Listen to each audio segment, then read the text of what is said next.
In today's video, I want to talk to you about removing ambient sounds from your podcast. Seems to be hindering a lot of people out there and might have an answer for you. Stick around.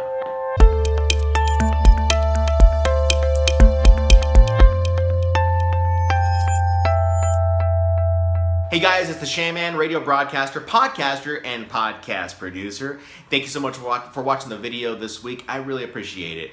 Now, I get this question asked a lot to me when I meet brand new podcasters or even seasoned podcasters who've been doing a podcast for a long time and they're really successful, but they're so worried about this one particular thing, and that's ambient sound going into their recording, all right? Now, I guess this is all based around an understanding of what type of audio you want going out into your podcast or how you want it to sound. Do you want your podcast to sound like as though it is radio quality, like it's coming out of a radio station? Or are you okay with it being done in your kitchen or done in a bedroom where there is no sound treatment on the walls and you can get a little bit of an echo and you can hear the air conditioning running? I mean, for me, I know that like right now, I don't mind that my air conditioning is running because it's like 118 degrees outside in Phoenix, and I have two air conditioning units running, and I there's no way I'm roasting under this hot light, and you get me?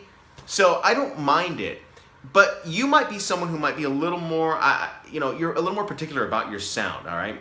And I'm very particular about my sound too. Coming from the radio broadcasting world, I love pristine sound, but when it comes to podcasting, I don't mind my sound being a little more raw, all right? So the question that I'm always asked is, hey, I've got a computer that I'm running or a laptop, and I keep hearing the fan running in my podcast recording. How do I get rid of that?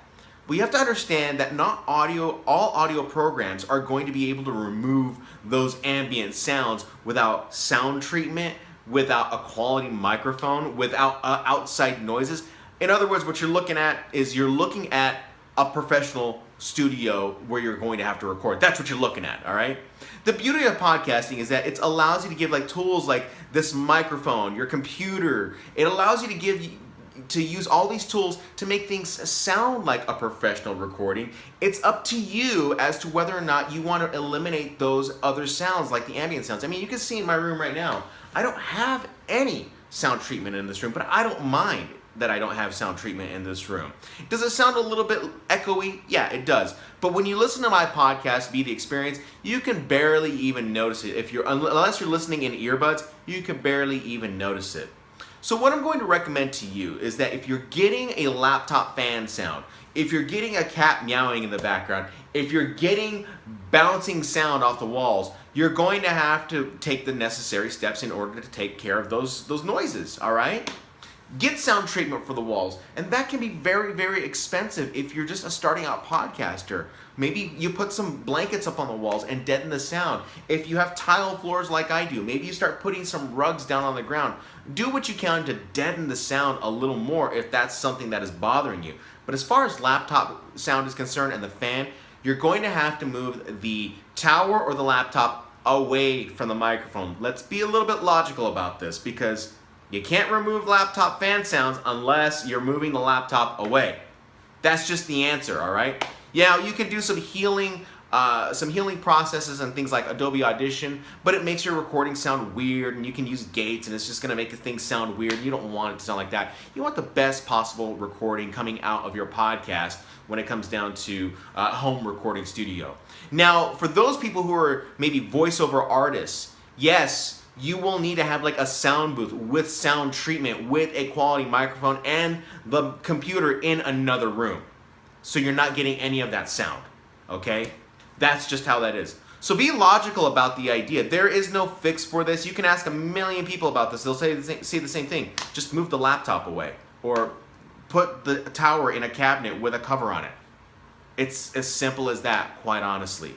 If you want to take a listen of how my podcast sounds and what it sounds like recorded in this room and on my iPhone where I'm recording this, you can go on over to my website, theshanman.com. I'll leave the link in the description below, or maybe, I'll even put like something up here so that you guys can go ahead and click on that and listen to where you can hear my podcast, the Be the Experience. But that will give you a good example or primer as to how I'm utilizing my iPhone this particular microphone right here and my studio microphones at the radio station. I'm making it all sound and come together as one.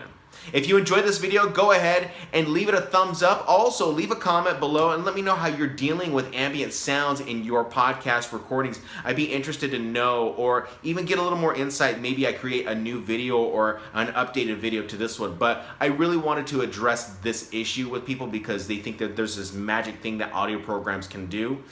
It's just not the case. We got to be logical about it. I hope you enjoyed this week's video, and of course, I'll talk to you next time.